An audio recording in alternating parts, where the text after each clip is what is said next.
मुझे मौका दिया कि आप तक मैं पहुंचूं और मुझे भी प्रभु की ओर से ये वचन को आपके बीच में शेयर करने के लिए मदद किया।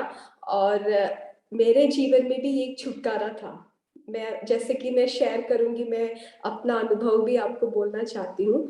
तो ये मेरे लिए भी ब्रेक द चेन था और ऐसा ही अवसर हम सबके जीवन में भी प्रभु देना चाहते हैं। तो मैं ज़्यादा समय इंट्रोडक्शन में लेना नहीं चाहती, लेकिन और एक बार मैं आप सबको धन्यवाद देना चाहती हूँ और सब खास कर प्रभु यीशु मसीह को धन्यवाद देना चाहती हूँ कि प्रभु ने हमें ऐसा अवसर दिया कि हम हमारी गहराई में हमारे हृदय की बातों को, हमारे मन में, हमारे सोच में और हमारे जो आत्मिक जीवन में जो बातें रुकावट आ सकते हैं उसको गहराई में समझने के लिए मदद किया। कई बार हम बाइबल पढ़ते, जैसे कि सिस्टर ब्लेसिंग जब हिब्रूज चैप्टर पढ़ा, हम उसको पढ़ते छोड़ देते, मनन नहीं करते। लेकिन अभी जो जो बातें, जैसे हमने रिजेक्शन, फॉरगिवनेस, जनरेशनल, और आज हम इनर वॉव्स देखेंगे, तो इसमें जो बातें हैं आपको समझ में आएगा। आप आगे जब जाएंगे तब एकदम आपके मन में कुछ थॉट्स आएंगे ना, आप उसको स्पेसिफाई कर पाओगे। हाँ, ये यहाँ से है, इसका लिंक यहाँ है, तो मुझे क्या करना है, तो उसके बारे में हमें ज्ञान मिलता है। तो हमारे तो वचन में वचन की जो एक्सपीरियंस, हमें ये बातों की जो गहराई को जानना बहुत ही मेरे जीवन में बहुत मुझे मदद किया। और इसके द्वारा मैं दूसरों बहन लोगों को भी मुझे मदद करने के लिए प्रभु ने मुझे सहायता की। तो आज का जो टॉपिक हम देखेंगे, इनर वाउस। तो ये अभी आप पूछेंगे बाइबल में कहाँ लिखा है इनर वाउस करके, तो इनर वाउस करके बाइबल में लिखा नहीं है, लेकिन this is one of the truth, ये एक सच्चाई है। जब मैं आपको ये एक्सप्लेन करूंगी तो आपको समझ में आएगा। और कई बार ये जो आंतरिक प्रतिज्ञा है या आंतरिक, हम हृदय के अंदर ही ऐसे कुछ निर्णय लेते हैं। तो इनर वाउस क्या है समझना बहुत ही क्या बोलते हैं, इम्पोर्टेंट है। आपको समझना है कि क्या होता है, मैं उसको एक्सप्लेन करूंगी। ज्यादा से ज्यादा मैं एग्जाम्पल्स के द्वारा आपको एक्सप्लेन करूंगी ताकि आपको समझ जाए। जब हम सुनते हैं आंतरिक प्रतिज्ञा, हम सोचते नहीं, हमने तो कभी ऐसा आंतरिक प्रतिज्ञा नहीं लिया है, मेरे लिए नहीं है। लेकिन जब मैं डिटेल में जाऊंगी तब आपको समझ में आएगा कि हम एक दिन ही कितने बार ऐसे आंतरिक प्रतिज्ञा लेते हैं जो हमारे आत्मिक जीवन के लिए हम खुद बाधा बनाकर रख देते हैं। हम खुद अपने मुंह से बोला हुआ वर्ड से हम अपने जीवन के लिए हम एक दीवार के जैसा बना देते हैं। तो जैसे एक लाइफ सिचुएशंस में एक्सप्लेन करूंगी, तो सब आपके लिए शायद लिंक नहीं होगा, क्योंकि हम सब विभिन्न दूसरे दूसरे परिस्थिति से आते हैं। हमारे जो परिवार में भी जो सिचुएशंस होते हैं अलग होता है, तो सबका एक जैसा होना संभव नहीं है। लेकिन हम सब हमारे जीवन में कहीं ना कहीं क्षेत्र में हम इससे होकर हम जाते हैं।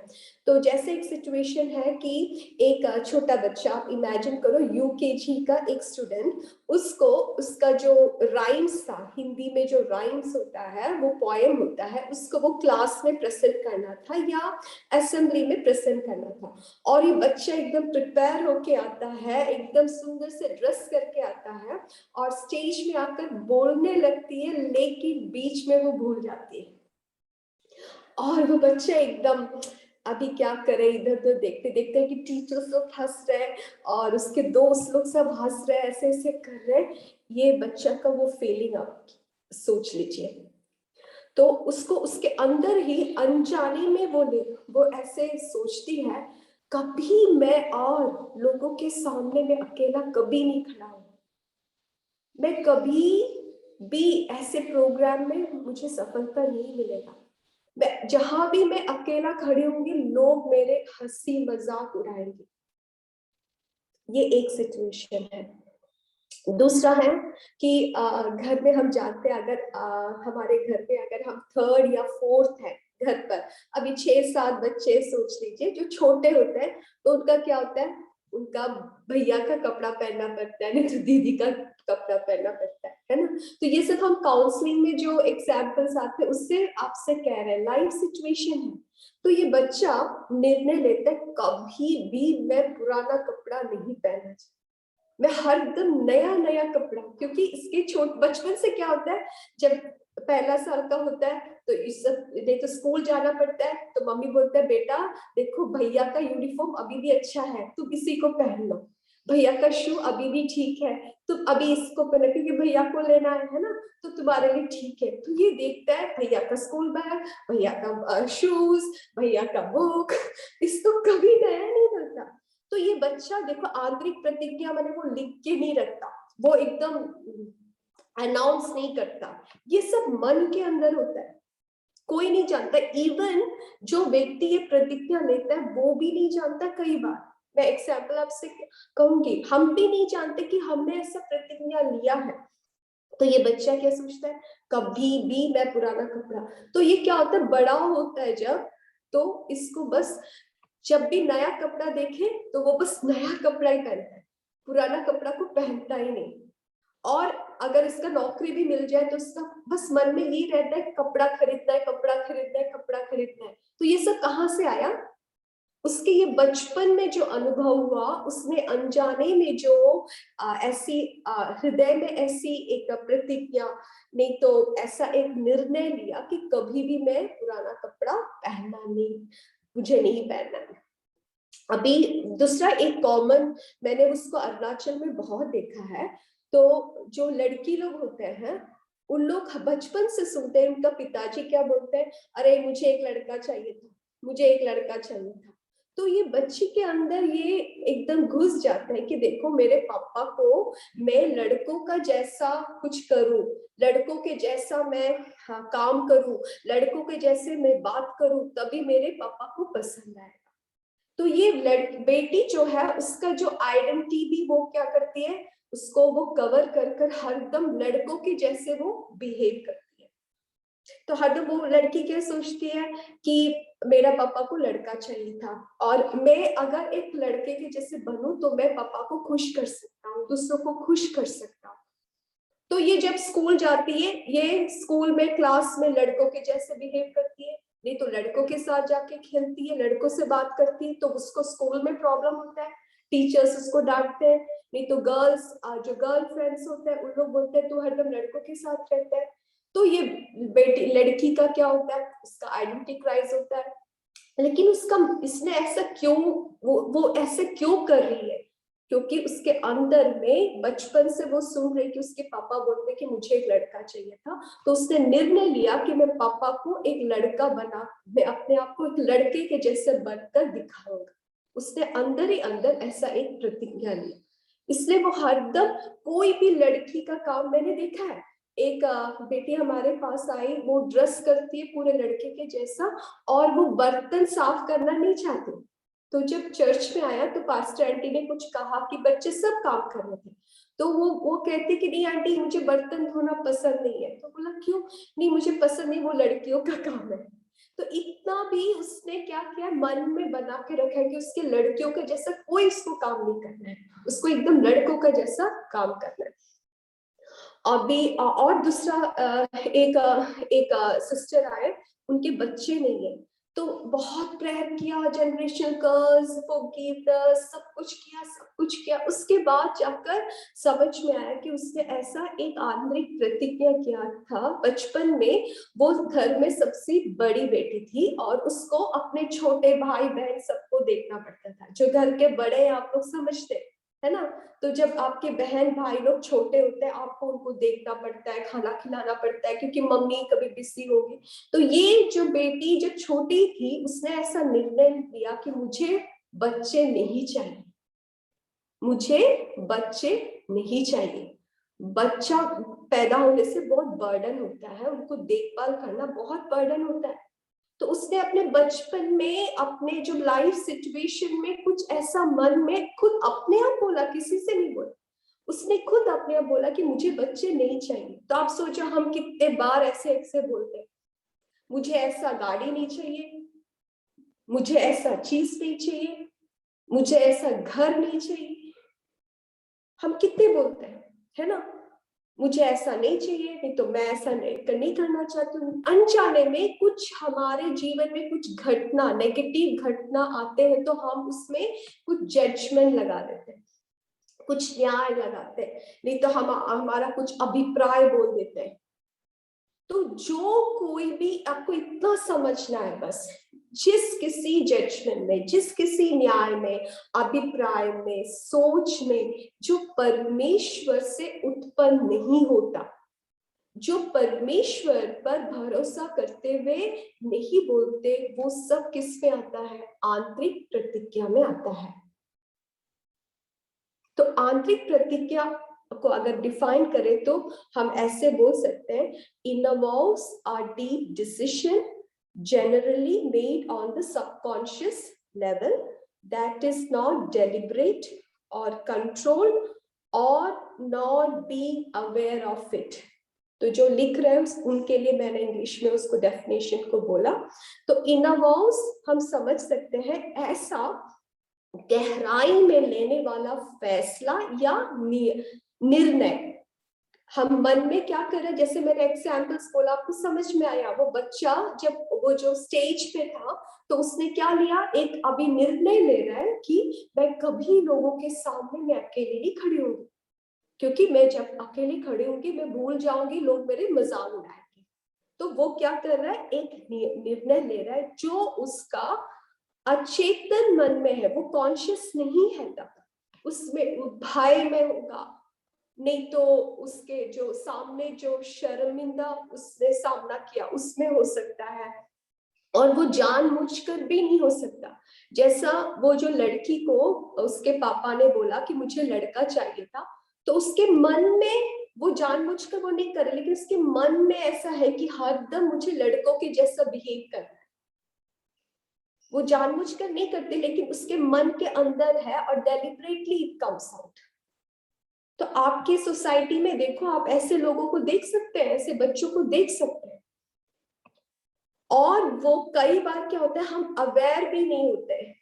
जैसे कि वो जो लड़की जिसने बचपन में निर्णय लिया कि मुझे बच्चे नहीं चाहिए, क्योंकि बच्चे होने से बहुत ही सरदर्द होता है, उनको देखना होता है, मेरे अपने लिए टाइम नहीं मिलता। तो वो जो लड़की अपने बचपन में अपने भाई बहनों को जब देखा, उस परेशानी में उसने कहा, फिर वो भूल गई। अभी वो प्रॉब्लम लेकर आई कि उसका शादी होकर 12 साल हो गया लेकिन बच्चे नहीं है। ये था उसका प्रॉब्लम।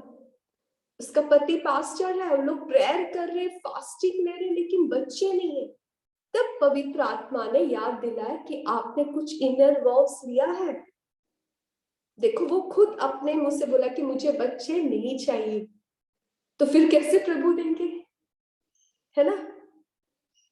तो हम बोलते प्रभु दो दो, लेकिन जब तक हमने जो वो प्रभु में आश्रय नहीं कर उसने कहा, सेल्फ सेंटर्ड होकर कहा, जो बात भी हमारे स्वयं केंद्रीकृत होकर हम कहते हैं, शैतान क्या करते हैं, परमेश्वर हमें आशीष देना भी चाहते हैं तो शैतान लीगल राइट लेकर आता है, नहीं उसने कहा है कि उसको बच्चे नहीं चाहिए।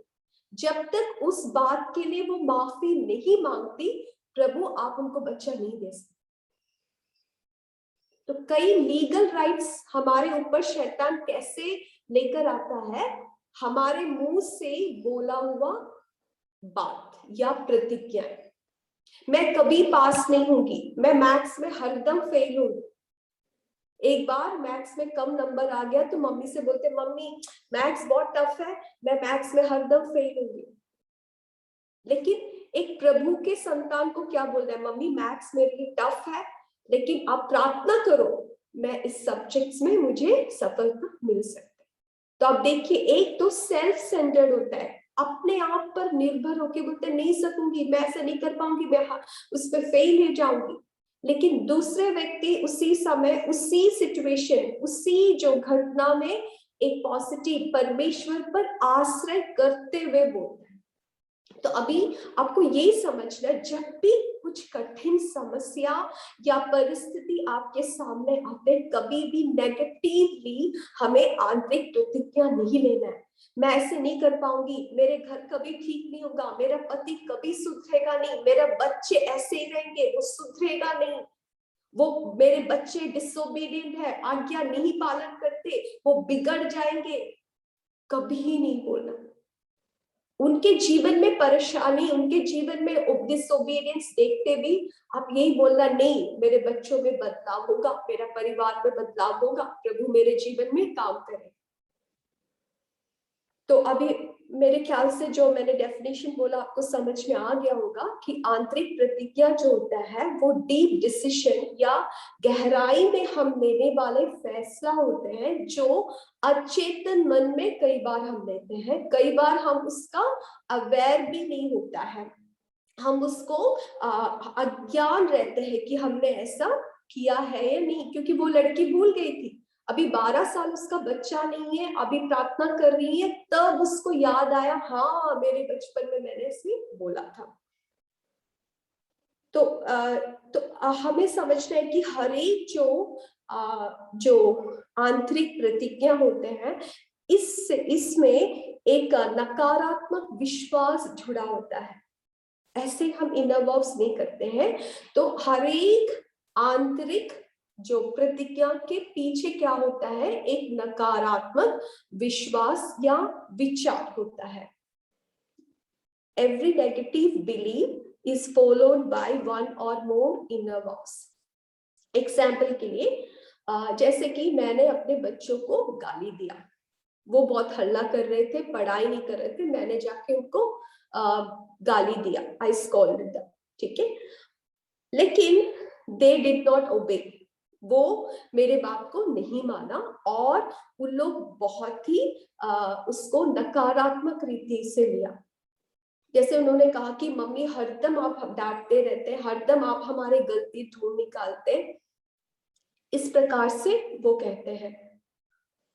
तो मुझे बहुत दुख लगा और मैंने ऐसा एक आंतरिक प्रतिज्ञा नहीं जानकर मैं लिया, अब कभी मैं इनको नहीं डांटू। जब भी मैं डांटती हूँ क्या होता है, घर का माहौल खराब हो जाता है, बच्चे गुस्सा हो जाते हैं, 2 दिन फिर वो मुझसे बात नहीं करते, क्या फायदा। और बच्चों को मैं डांटने से उनका सुधार नहीं हो रहा है, वो पॉजिटिवली बातों को नहीं ले रहा है, नेगेटिवली ले रहा है। तो अभी माँ लोग जो है आप लोग रिलेट कर पा रहे होंगे, है ना। तो जब बच्चों को आप डांटते हैं, उन लोग ओबे नहीं किया, तो आपने मन में, आपने हस्बैंड से भी नहीं बोला होगा, मन में बोला अब कभी मैं इनको कभी डांटूंगी, कोई फायदा नहीं, डांटने से कोई फायदा नहीं। उन लोग पॉजिटिवली नहीं लेते, ओबे नहीं करते और उल्टा घर का माहौल पूरा खराब कर देते। तो क्या क्या फायदा है डांटने से, अब से मैं इनको डांटूंगी नहीं, ठीक है, आपने इनर वाउ लिया, आई विल नेवर स्कोल्ड देम। तो इसके पीछे एक नेगेटिव बिलीव है, देखिए नकारात्मक विश्वास है।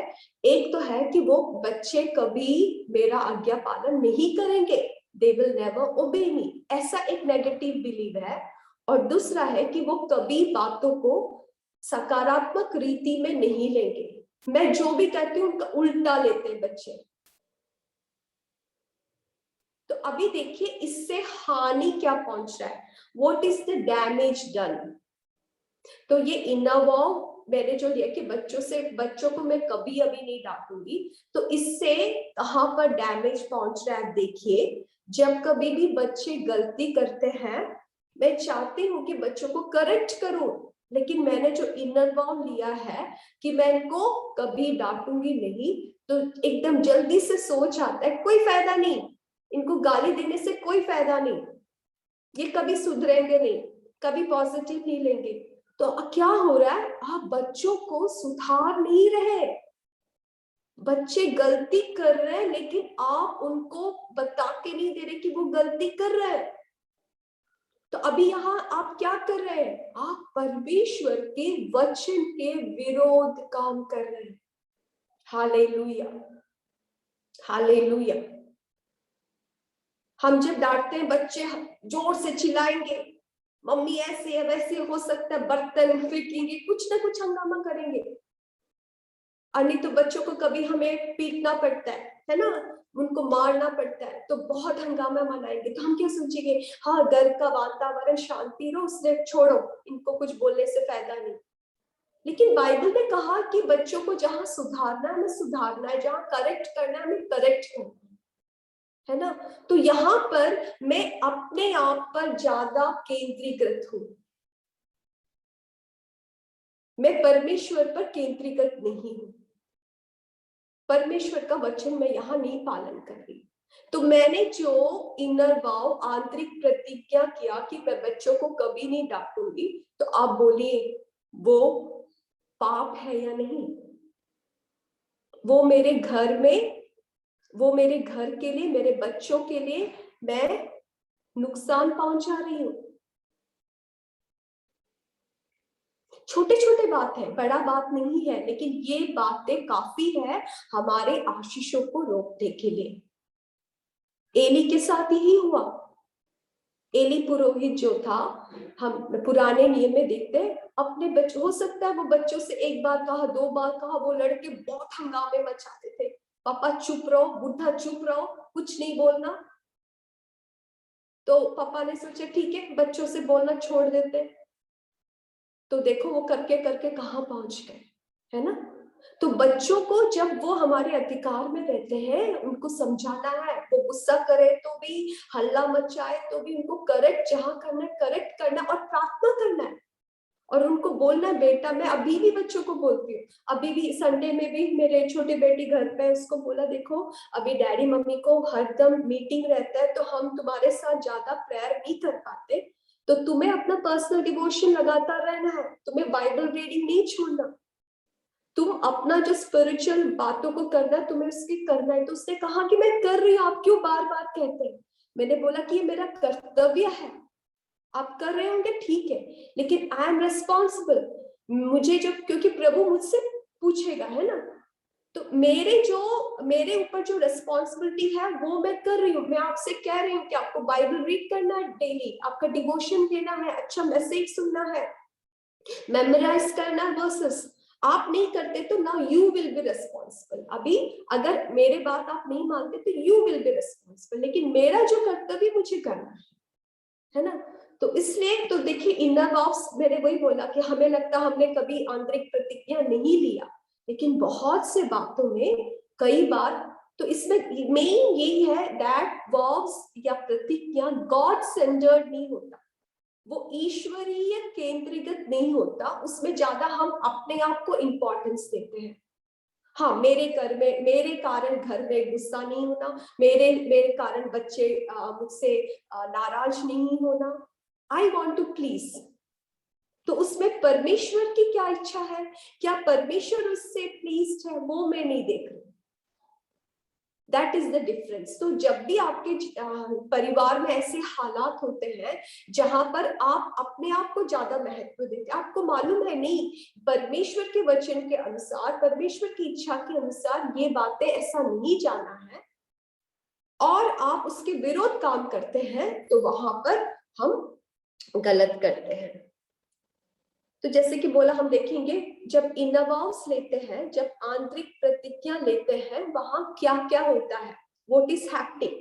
जब हम आंतरिक प्रतिज्ञा लेते हैं, उससे हमारे जीवन में क्या क्या असर हो सकता है। पहला है, मैंने जैसे कि कहा, we are giving importance to ourselves more than God. पहला है, हम अपने आप को ज्यादा इंपॉर्टेंस देते हैं परमेश्वर से भी। ये क्या है? पाप है, दिस इज सिन। और दूसरा है, we are stopping our progress. हमारे जो उन्नति है इसको हम रोक सकते हैं। तो उदाहरण के लिए मेरा अपना ही अनुभव बोलती हूँ। मैं जब छोटी थी तो हमारा एक अटैचमेंट में मिल्क वैन आता था, ठीक है। तो मिल्क वैन, जब वो दूध का गाड़ी आता है उस स्टॉप में हमें जाना पड़ता है और हमें खड़ा होना, तो वो शायद 4 बजे से 4 to 5 में आता है। लेकिन वो दिन विंटर का सीजन था और अरुणाचल में बहुत जल्दी अंधेरा हो जाता है। जैसे कि आपको मालूम है अरुणाचल, तो सुबह 4 o'clock ही वहां पे रोशनी हो जाता है। सबसे पहला अरुण का आंचल पड़ने वाला जगह है इंडिया में, तो इसलिए अरुणाचल है। और शाम भी बहुत जल्दी हो जाती है, 4 बजे तक हमारा यहाँ का एकदम अंधकार हो जाता है। तो 4 to 5 हमने वेट किया, तो किसी ने बोला कि लेट होगा, तो 5:30 जैसा हो गया। जब I was in just class 3 में हूँ मैं, तो ये मैं दूध खरीद कर वापस लेके आ रही हूँ। तो वो रोड, क्योंकि मम्मी हॉस्पिटल में काम करती थी, तो हम हॉस्पिटल कॉम्प्लेक्स में रहते थे, तो वो जो रोड थोड़ा सुनसान था। मैं आ रही और पीछे से एक आदमी साइकिल में आकर कुछ हो करके कुछ ऐसे आवाज बनाकर, लाइक मेरे सिर के ऊपर से ना, वो साइकिल में था, सिर के ऊपर से मेरे ऐसे हाथ को ऐसे डाल के हो करके कुछ आवाज बनाकर वो आदमी चला गया। लेकिन मुझे ऐसे कांपने लगा और मैं रो रो के घर तक पहुंची। मम्मी डर गई। मम्मी ने बोला क्या हो गया? मैं बोला कभी मैं अभी दूध लेने नहीं जाऊंगी, देखो मेरा पापा नहीं है, मेरे भाई लोग नहीं है, इसके कारण मुझे ये डर का सामना करना पड़ा, वो आदमी ने ऐसा किया बोल के मैंने बहुत हंगामा बनाया। और तब मैंने क्या प्रतिज्ञा ली, मैं कभी अकेला नहीं जाऊंगी, कभी कहीं अकेला नहीं जाऊंगी। अभी तक आपको मालूम है ये मेरे साथ एक प्रॉब्लम है। I really fight. और शादी के बाद मेरे हस्बैंड को मालूम था, मैंने कई बार कहा कहीं नहीं, बाजार नहीं जाना, बैंक नहीं जाना। जब मुझे ऐसे रिस्पॉन्सिबिलिटी देते, आपको नहीं मालूम मैं कितना घंटा प्रेयर करती हूँ, प्रभु मुझे मदद करो, मुझे मदद करो। मैं दूसरी लेडीज को देखती हूँ, हाँ उनको एक मौका मिला अकेला जाने का, वो कितने खुश है, और मैं इतना डरती हूँ। तो कहाँ से आया मेरे अंदर ये डर? कहाँ से अंदर मैं एकदम नहीं चाह पाती, कुछ हो जाएगा ऐसे विचार रहता है मेरे मन में, कुछ हो जाएगा। अभी मुझे बैंगलोर जाना था, तो मेरे हस्बैंड ने कहा कि आपको बैंगलोर जाना है, तो मैंने बोला हाँ, क्योंकि मेरे हस्बैंड का बात मुझे ओबे करना है। तो मैंने प्रेयर किया, प्रभु यू नो, आप मेरे हालत मालूम है, मुझे ट्रेन में सफर करना है, वहां पे जाके ओला लेना है, कुछ भी मुझे नहीं मालूम, प्रभु you just help me, I have to obey my husband, लेकिन आप मेरे मदद करो। मदद पूरे ट्रेन में मैं प्रेयर कर रही थी। लेकिन वहां पहुंचकर मैंने सोचा बस इतना ही होता है, ये तो बहुत सरल है, मैं क्यों इतना डर रही थी, है ना? तो मैं क्या कर रही हूँ, देखो वो जो घटना मेरे जीवन में हुआ, तो मैंने वो बचपन में ऐसे निर्णय लिया कि I will never travel alone, मैं कभी अकेला सफर नहीं करूंगी। तो आपको मालूम है कितना बार मेरे जीवन में ऐसा अवसर आया, मैंने कहा नहीं, आई कैनॉट ट्रैवल। एक बार मेरे हस्बैंड सिंगापुर में थे, तो उन्होंने कहा कि देखो यहाँ पे चर्च बोल रहे कि आपको भी आना है। मैंने बोला नहीं, मैं कैसे अकेले सफर करूंगी, वो भी इंटरनेशनल, नहीं मुझसे नहीं होगा। तो मैं बहुत तो देखिए इतना अच्छा इनविटेशन आ रहा है, लेकिन मेरे एक छोटा सा डर कि आई कैनॉट ट्रैवल अलोन, मेरा एक इनर वाव मुझे क्या कर रहा है, मेरे पुरोगति को, मेरे उन्नति को क्या कर रहा है, रोक रहा है। तो मैंने जब प्रेयर किया, तो पवित्र आत्मा ने कहा तू प्रार्थना करे, प्रभु मुझे इस्तेमाल कर। और जब तुम्हें मैं इस अवसर दे रही हूँ, तू बोला नहीं मैं ट्रैवल नहीं कर सकती, तो क्या तेरे घर पे लोग आएंगे? हाँ, जो सेवकाई करेंगे तेरे घर पे आएंगे क्या, तेरे कमरे के अंदर आएंगे? तो कितना कॉन्ट्रास्ट है। मैं एक साइड प्रेयर कर रही हूँ और एक साइड में अपने बिलीफ में खड़ी हूँ, अपना आंतरिक प्रतिज्ञा में खड़ी हूँ, नहीं मैं कभी ट्रैवल नहीं कर पाऊंगी। तो even Lord can not help, जब तक मैं उसको ब्रेक नहीं करती, प्रभु भी मेरा हेल्प नहीं कर पाता। ये मेरा अपना निर्णय है, प्रभु मैं आपके लिए कुछ भी करने के लिए तैयार हूँ। मे बी 1 month बिफोर हमारे नाइट प्रेयर में, वेडनेसडे प्रेयर में, एक अंकल आए थे सऊदी अरेबिया से। तो वो अंकल सुधीर बोल के एक पास्टर, आप में से जो लोग थे सुना होगा, वो पास्टर का अनुभव सुन के मुझे बहुत आश्चर्य लगा। उनकी पत्नी, she is a Punjabi lady, and बोल रहे थे कि वो जो इतनी बोल्ड है, और एक बार उनको बोला कि पवित्र आत्मा ने बोला आपको अफगानिस्तान जाना है। और मालूम है ये जो दो लेडीज, इन लोग अफगानिस्तान गए। आप में से कितने लोग तैयार है अफगानिस्तान जाने के लिए? वो भी अकेला, दो लड़की, दो औरत लोग जाना। लेकिन ये मैं सोच रही थी, देखो ऐसे औरत है हमारे टाइम में, हमारे ये टाइम में, हमारी उम्र में ऐसे औरत लोग हैं जो पवित्र आत्मा जो उनसे बोलते हैं वो तैयार है करने के लिए। और आप अपने कमरे से बाहर निकलने के लिए रेडी नहीं है। आप अपने पड़ोसी से यीशु मसीह के बारे में बोलने के लिए रेडी नहीं है। आप चर्च में पास्टर जब बोलते हैं लीड करो, आप तैयार नहीं है। वर्शिप करो बोलते आप तैयार नहीं है। प्रार्थना करो बोलते आप तैयार नहीं है। लेकिन इसी समय हमारी जैसे प्रभु की दासी लोग तैयार है अफगानिस्तान में जाने के लिए। ऐसे तालिबान, ऐसे खतरे जगहों में जाकर यीशु की प्रचार करने के लिए लोग तैयार है। तो हमें देखना है कि क्या चीज से कई बार हम, हमारे अंदर की प्रतिज्ञाएं क्या हो सकता है, हमारे सफलता उन्नति के लिए हमें रोक सकता है। तो आपको चेक करना है। आपको जब चर्च में अवसर दिया जाता है प्रचार के लिए, प्रीचिंग के लिए, नहीं तो लीडिंग के लिए, नहीं तो आपको आउटरीच जाना है बाहर गांव में जाके, तो आप किस मनोभाव से लेते हैं? नहीं मुझे डर है, मैं नहीं बोल सकती, मैं अच्छा से प्रीच नहीं कर सकती, मैं, मेरा अच्छा साउंड नहीं है, मैं गाना लीड नहीं कर सकती, ऐसे बोल के क्या पीछे जा रहे हैं? आपको क्या बात है जो आपकी पुरोगति को जो रोक रहा है? और कई बार क्या होता है, हमारे आंतरिक प्रतिज्ञा के कारण we are limiting God given opportunities. जैसे मैंने कहा कि मुझे सिंगापुर में बुलाया, लेकिन मैंने क्या कहा, नहीं नहीं मैं अकेला ट्रैवल नहीं कर पाऊंगी, तो आई एम लिमिटिंग। परमेश्वर मेरे लिए दरवाजा खोल रहा है, लेकिन मैं उसको क्या कर रही हूँ, खुद लिमिट कर रही हूँ। तो कई लेडीज होते हैं जिनको ड्राइविंग, हस्बैंड्स बोलते हैं आपको ड्राइविंग सीखना है, टू व्हीलर सीखना है ना, तो आप बोलते नहीं नहीं कभी मैं ड्राइविंग नहीं कर पाऊंगी, मैं नहीं सकूंगी, मुझे डर है, बोलकर आप पीछे जाते हैं।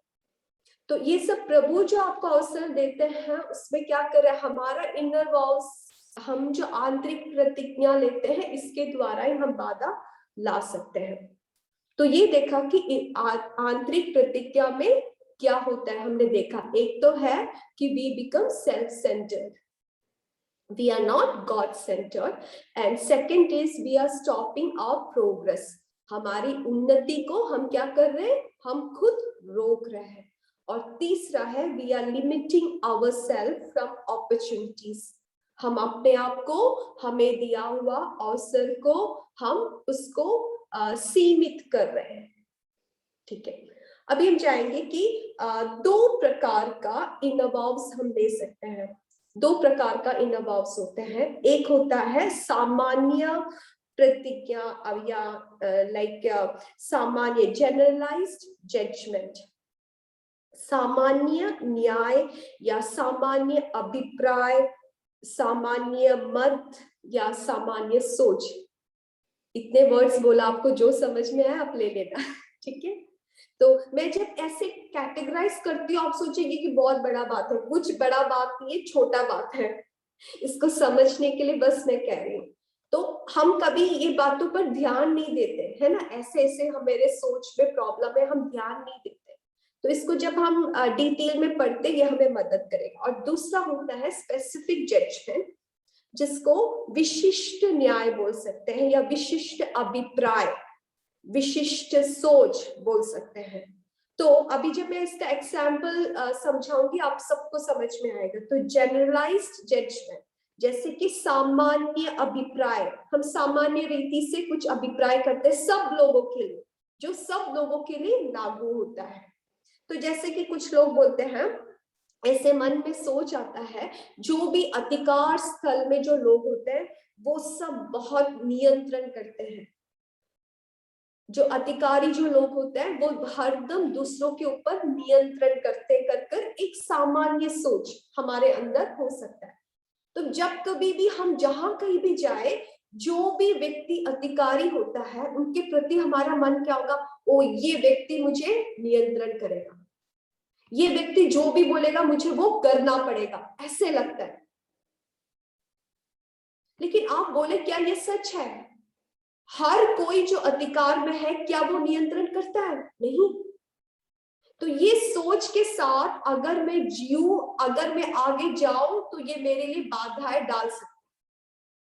तो ऐसा एक सोच वाला व्यक्ति एक ऑफिस में ज्वाइन करता है और उसका अंदर का सोच क्या है कि जो ऑफिसर है, जो अधिकार में है, वो मुझे कंट्रोल करेगा, तो इसलिए मुझे अपने आप को उसके सीमा में नहीं रखना है, उसके पूरे अधिकार में नहीं रखना है, नहीं तो वो मुझे पूरा कंट्रोल करेगा। तो इसलिए जो ऑफिसर कुछ भी बोलेगा वो कुछ ना कुछ उसका रूल्स को पालन करना छोड़ेगा, नहीं तो तोड़ देगा। वो मन में सोचेगा क्या ये व्यक्ति जो बोलते हैं वही मुझे करना है, क्या मेरा अपना हक नहीं है, मैं वो नहीं कर सकता, मैं क्यों, मुझे क्यों ऐसा करना है।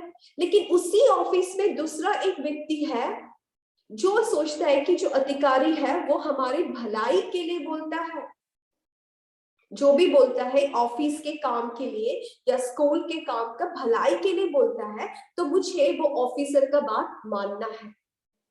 देखिए अंतर, देखिए दो व्यक्ति एक ही ऑफिस में काम कर रहा है, लेकिन एक व्यक्ति के अंदर सोच क्या है, ये जो अधिकारी है इसके बात पूरा मैं अगर सुनूं तो ये मुझे पूरा नियंत्रण करेगा। और दूसरा व्यक्ति सोचता है नहीं, ये अधिकारी सबके भलाई के लिए करता है, तो वो भी जो भी कहते हैं मुझे उसको करने से सबका ऊपर भलाई आएगा। तो इससे ये व्यक्ति का बिहेवियर में बहुत इसका और ऑफिसर का मिलता नहीं, हर बात में उनका क्या होता है, लड़ाई होता है। और दूसरा है हम जनरलाइज्ड जजमेंट में, जनरलाइज्ड अभिप्राय में, नहीं तो सामान्य अभिप्राय में हम बहुत, मेरे अंदर था कि हर एक पुरुष क्या है, बुरा बर्ताव करता है, मेरे अंदर था। ये पुरुष लोग मुझे बहुत डर लगता था, बॉयज लड़के बहुत डर लगता था, क्योंकि मेरे घर में ब्रदर्स नहीं था, पापा नहीं था, छोटे बचपन से हम बस लेडीज हॉस्टल था, हमारे घर बस लेडीज हॉस्टल है, तो यहाँ पे बस लेडीज है। तो हॉस्पिटल में भी जब कुछ लेडीज आ जाते हैं सब हमारे घर में आते हैं। सो रियली मेरा घर मुझे हरदम लेडीज हॉस्टल लगता था। और अभी भी पास्टर बोलते कि ये लेडीज हॉस्टल है, मैं बस यहाँ पे एक पुरुष हूँ अभी भी ये लेडीज हॉस्टल ही है। तो मुझे ही एकदम लड़कों से बहुत डर था, क्योंकि मैंने कहा ना जब मैं थर्ड क्लास में थी तो वो व्यक्ति ने ऐसा किया, तो मैंने क्या सोचा कि हर आदमी लोग ऐसे होते हैं, वो बुरा बर्ताव करते हैं, ये पुरुष या मैन जो जाति है उसमें कोई अच्छा नहीं होता। तो ये मेरा जनरलाइज्ड अभिप्राय है, क्या ये सच है? नहीं, कितने अच्छे लोग हैं, कितने पवित्रता में जीना चाहने वाले लोग हैं, है ना। तो ये मेरा सामान्य अभिप्राय, मैं गलत जज कर रही हूं, इससे मैं अपने आप को सीमित कर रही हूं।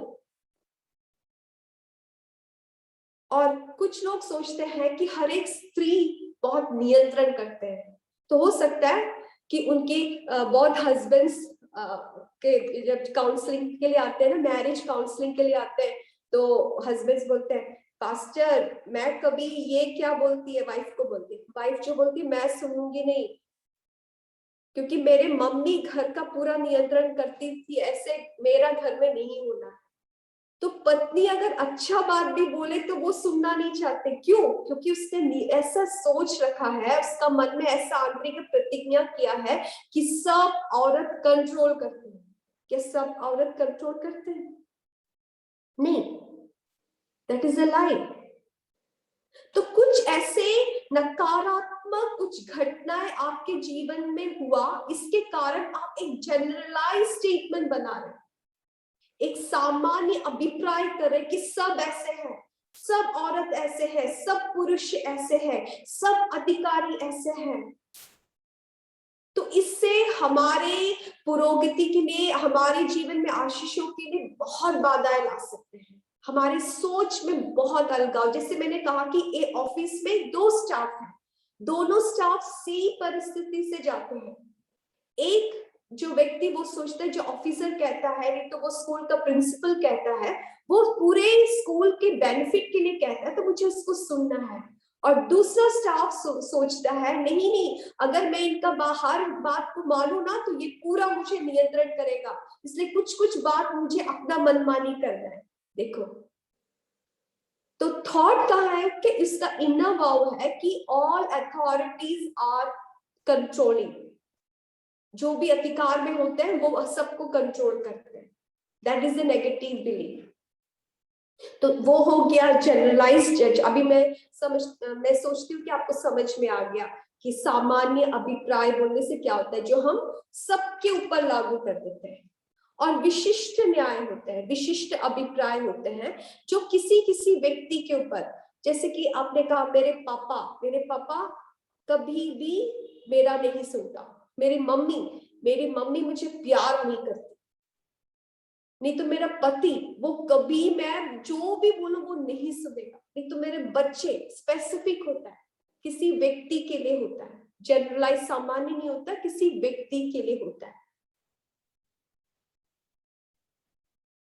तो अभी ये जजमेंट्स जब करते हैं तो इससे क्या हमारे ऊपर क्या प्रभाव पड़ता है, उसका परिणाम क्या होता है।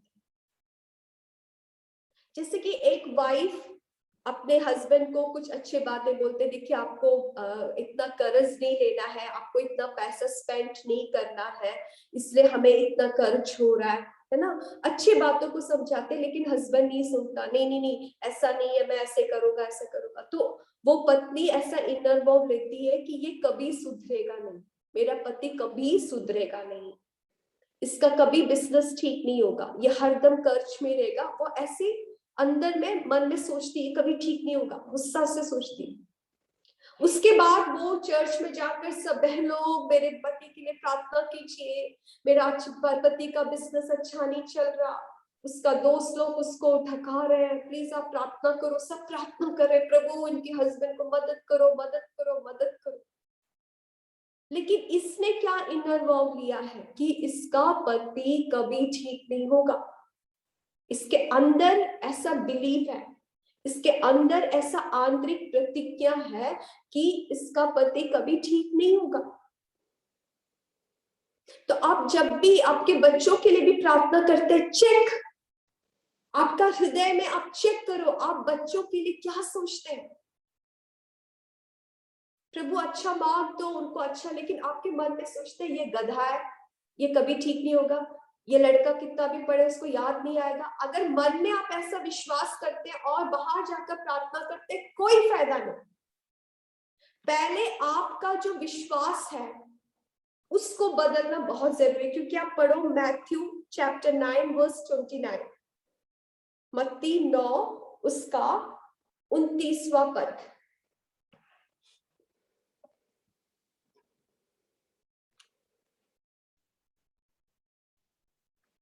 मैथ्यू 9 या तब उसने उनकी आंखें छूकर कहा, तुम्हारे विश्वास के अनुसार तुम्हारे लिए हो। This is the principle. ये वचन का एक सिद्धांत है, जो तुम विश्वास करोगे वो तुम्हारे लिए, उसके अनुसार ही तुम्हारे लिए होगा। Hallelujah, hallelujah, hallelujah. आप अपने आप में क्या विश्वास करते वही आपके लिए होगा। आपके बच्चों के लिए आप क्या विश्वास करते वही होगा। आपके पति के लिए क्या विश्वास करते वही होगा। आपके चर्च के लिए क्या विश्वास करते वही होगा। तो प्रेयर और आपका बिलीव दोनों एक साथ जाना है। आप अंदर ही अंदर कुछ और विश्वास करते और प्रार्थना उल्टा उसका विरोध में करते, कोई फायदा नहीं। आप प्रभु को दोष देने की जरूरत नहीं, क्यों प्रभु आप मेरे प्रार्थना नहीं सुन रहे। आपको चाहिए कि आपका विश्वास रीति को बदलो। आपने जो आंतरिक प्रतिज्ञा लिया है कि मेरा बच्चा ठीक नहीं होगा, मेरा पति ठीक नहीं होगा, मेरा परिवार ठीक नहीं होगा, इसको पहले बदलो, उसके बाद प्रार्थना करो।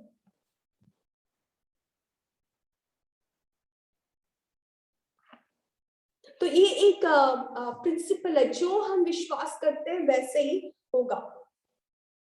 और उसी प्रकार से हम देखते हैं कि जैसे कि स्पेसिफिक जजमेंट में और एक बार ध्यान देना है, कई हमारे जीवन में भी कई बार हमने अपने मम्मी को, हमारे माँ को हमने बोला होगा, मम्मी आप कभी मुझे नहीं समझते, आप हरदम मेरे गलती ढूंढ निकालते हैं। और मैंने ऐसे आंतरिक प्रतिज्ञा की कि मेरी मम्मी जो है हरदम मेरी गलती ढूंढ निकालते, वो कभी मेरा पॉजिटिव साइड नहीं देखते, वी जज है, किसी को भी जज कर सकते हैं। मैंने एक उदाहरण दिया, तो बाइबल के अनुसार इफ आई जज someone I am liable to be judged. अगर मैंने किसी को जज किया तो मैं अधिकार दे रही हूं दूसरे व्यक्ति को कि वो मुझे जज करे। हालेलुया। ये भी मैंने कई काउंसलिंग में मैंने देखा है। आप पढ़िए मैथ्यू चैप्टर 7 वर्स 1 and 2।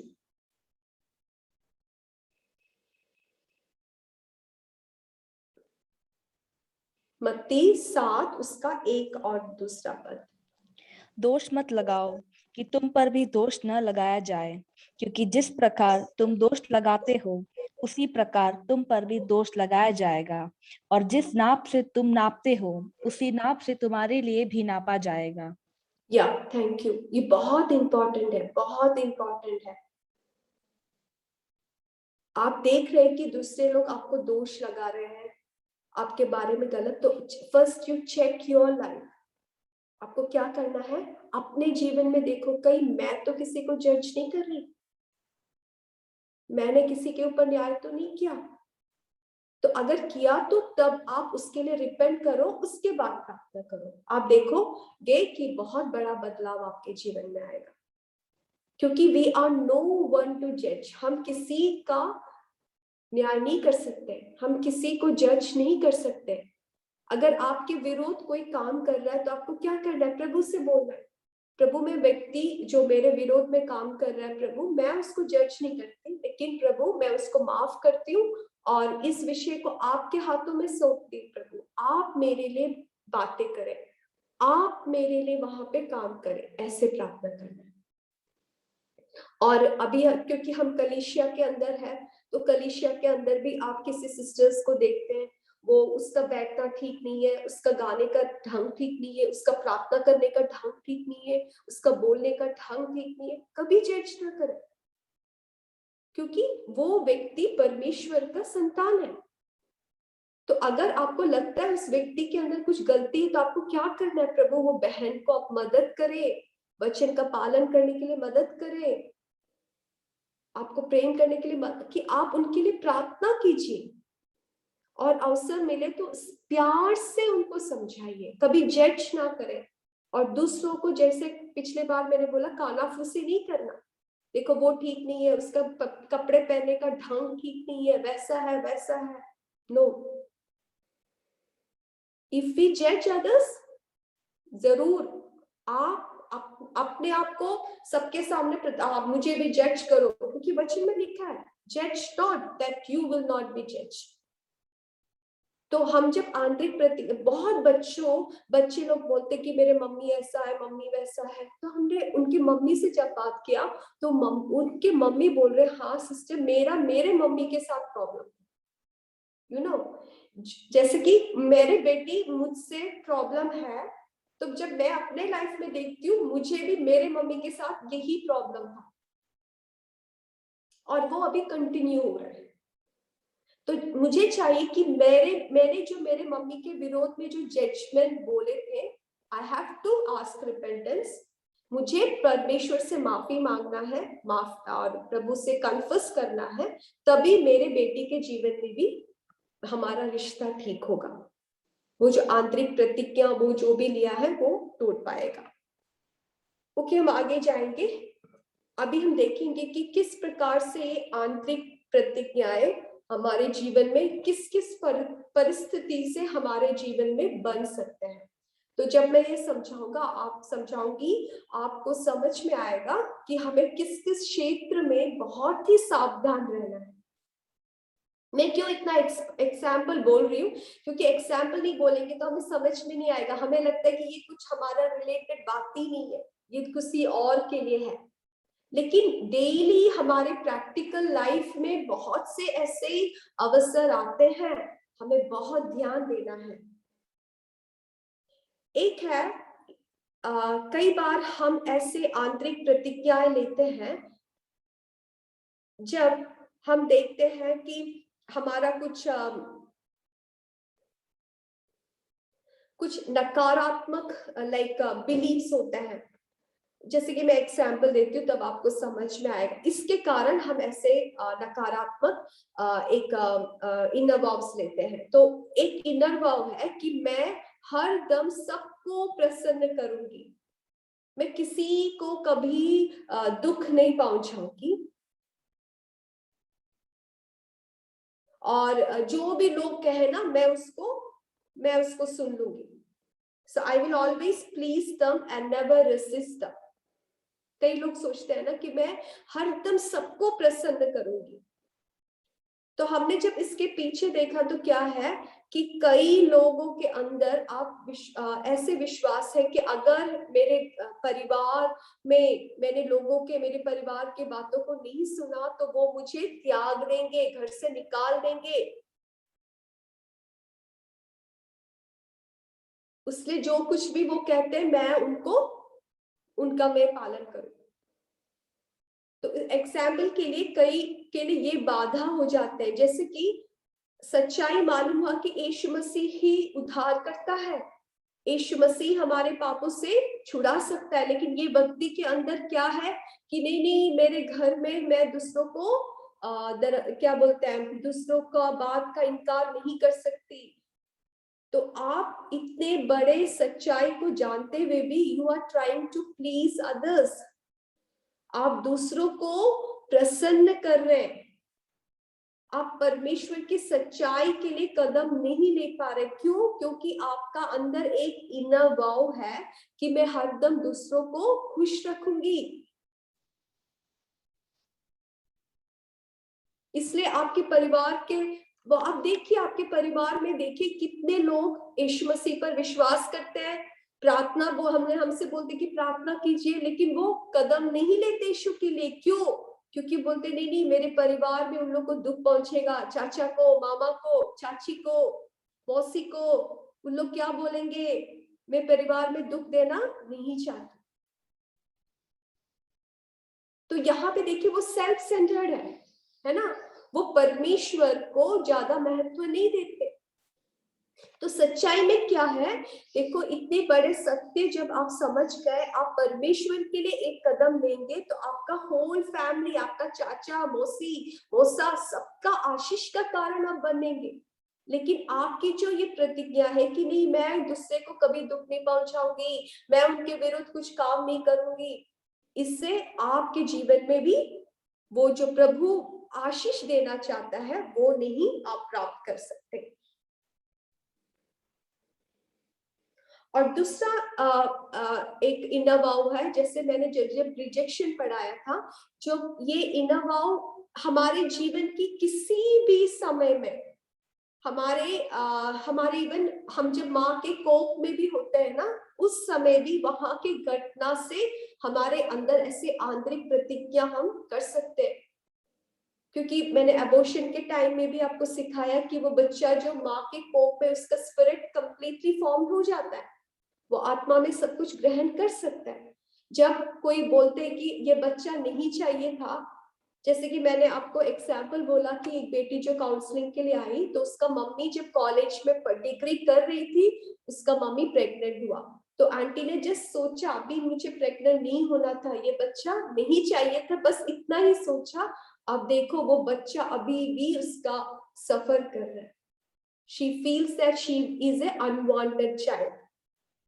उसके मन के अंदर ही अंदर उसको अभी ये लगता है कि शी इज अनवांटेड, कोई मुझसे प्यार नहीं करता, कोई लोग मुझे नहीं चाहते, वो सोच उसका अंदर आ गया। अभी उसके मम्मी पापा बहुत प्यार करते हैं, उसको बहुत ख्याल करते हैं, लेकिन उसका जो स्ट्रक्चर, उसका मन ऐसा बन गया है।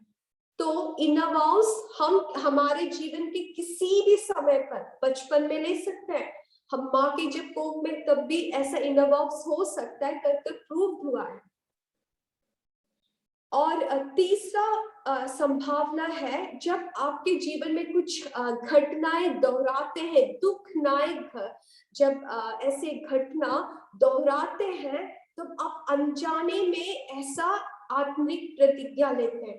जैसे उदाहरण के लिए, आपके परिवार फैमिली मीट हो, जैसे कुछ शादी या कुछ सब परिवार जब मिलकर आते हैं, तो जब कभी भी आप पूरे परिवार मिलने के टाइम जाते हैं ना, सब मिलकर आपको कुछ चिढ़ाते हैं। हाँ, तू इतनी मोटी है, नहीं तो तू नाटी है, नहीं तो तेरा बाल ऐसा है, नहीं तो अभी हम बोल सकते हैं, हाँ तू अभी क्या बोलते हैं, मसीह बन गए, क्रिश्चियन बन गए, तुमने हमारा धर्म को छोड़ दिया। हरदम हमें दुख पहुंचाने वाली बात को बोलते हैं। तो इससे हम अब एक आंतरिक प्रतिज्ञा लेते हैं, मैं कोई भी फैमिली मीट में नहीं जाऊंगा, मैं मेरे परिवार के किसी लोगों से फोन में बात नहीं करूंगी, मेरे परिवार के किसी लोग से मैं कोई नाता नहीं रखूंगी। आंतरिक प्रतिज्ञा कैसे आया?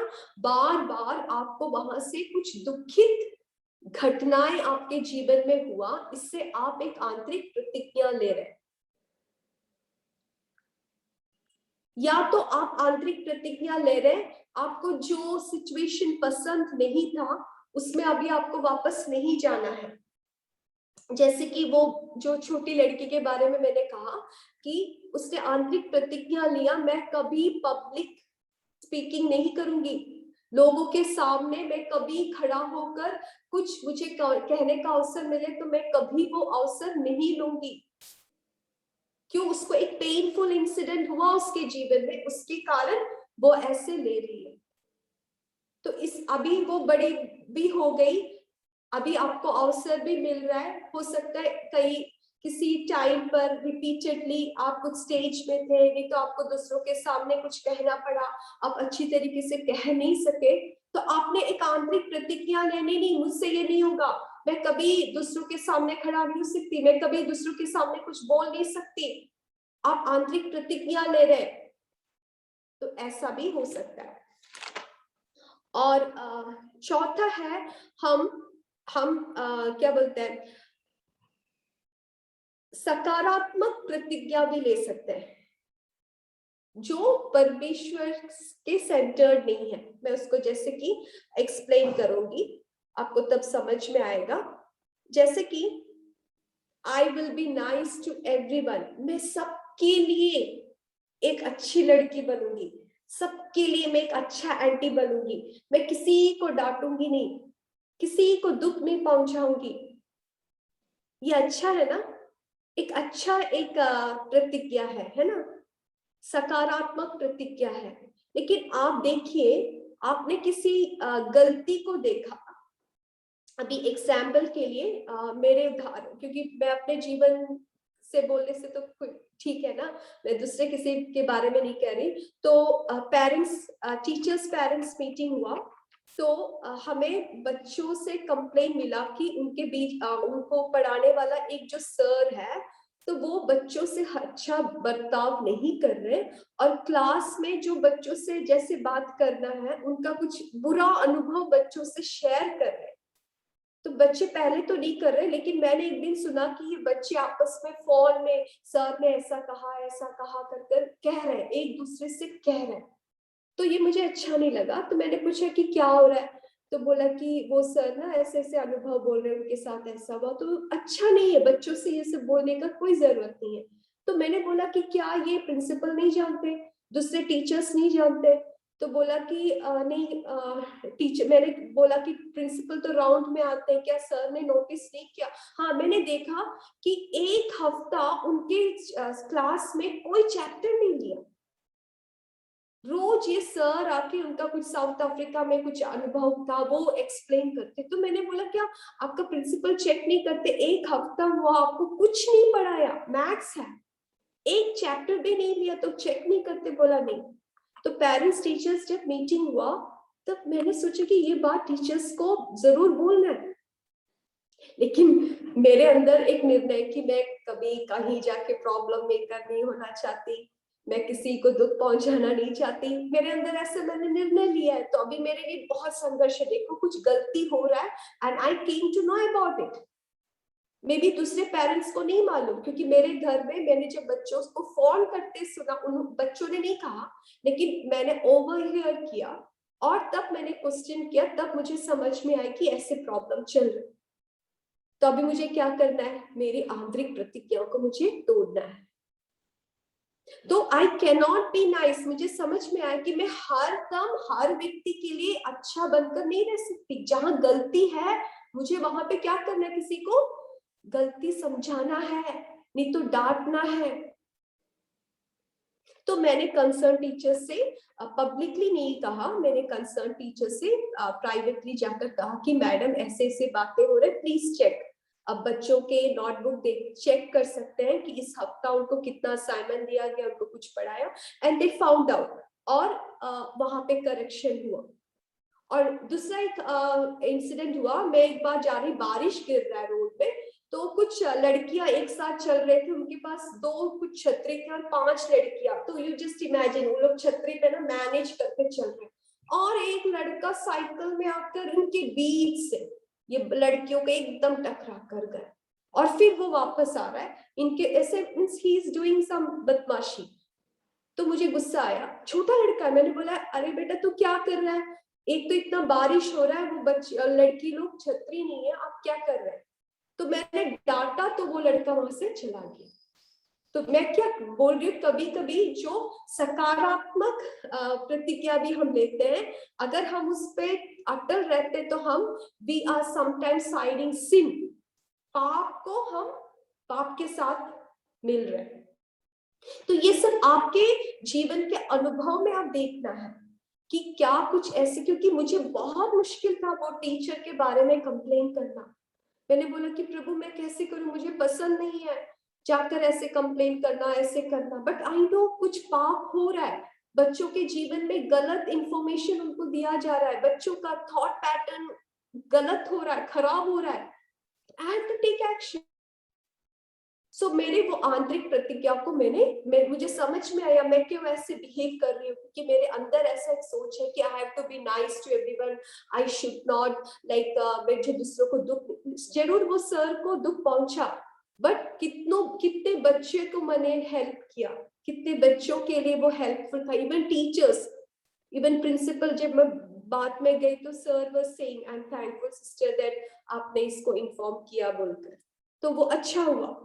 तो हमारे जीवन में तो मैंने वो मेरे एग्जाम्पल बोला, मुझे बहुत दिक्कत था बोलने के लिए, लेकिन जब मुझे प्रभु ने मदद किया कि मुझे समझाया कि ये तुम्हारी एक आंतरिक प्रतिज्ञा, इसको तोड़ना है। और कई बार जब आंतरिक प्रतिज्ञा लेते एक आंतरिक प्रतिज्ञा के साथ बहुत से बातें जुड़े होते हैं। जैसे कि एग्जाम्पल के लिए बहुत लोग कहते हैं आई शैल नेवर, मैं कभी गरीब नहीं बनना चाहती, मैं किसी एक मेरे पिताजी के जैसा व्यक्ति को शादी नहीं करना चाहती, मैं किसी पुरुष को कभी विश्वास नहीं कर सकता, मैं कभी पास्टर से शादी नहीं करना चाहती, मुझे बच्चे नहीं चाहिए। तो ये सब आई शैल नेवर अपना कुछ अपने जीवन में कुछ आपके घटनाएं हुए, आपके परिस्थिति के कारण, या कुछ आप ऐसे संघर्ष से गए, तो मैंने बोला ना, परमेश्वर पे केंद्रित नहीं होकर आप प्रतिज्ञा लेते हैं, आई शैल नेवर बी पुअर, मैं कभी गरीबी में नहीं जीऊंगी, मैं कभी पास्टर से शादी नहीं करूंगी, मैं कभी पुरुषों को भरोसा नहीं करूंगी, मैं आई कर हम निर्णय लेते हैं। ये सब हमारे जीवन में आंतरिक प्रतिज्ञा हो सकता है। और दूसरा है आई शैल ऑलवेज, मैं हर दम, उसमें है मैं हर दम बहुत ही बोल्ड रहूंगी, मैं हरदम किसी के सामने मैं नहीं झुकूंगी, मैं हरदम अपना काम खुद करूंगी। इसमें क्या गलती है? कोई गलती नहीं है।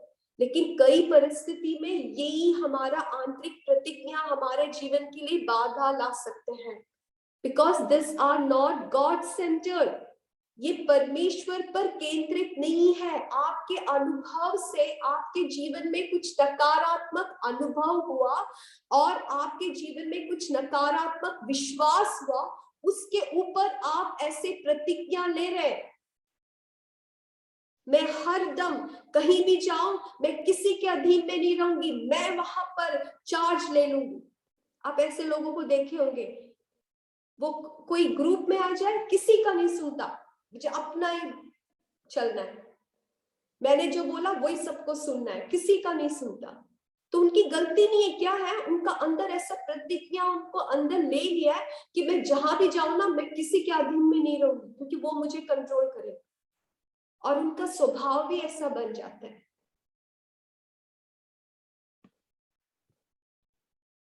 कई बार जो हम अपने क्या बोलते हैं, अपने स्वयं से निर्णय लेते हैं, हम उसको पूरा नहीं कर सकते हैं। हम एग्जाम्पल के लिए देख सकते हैं लूक चैप्टर 22, लूका उसका 22वां अध्याय, उसका 33, 22 का 33, लूक।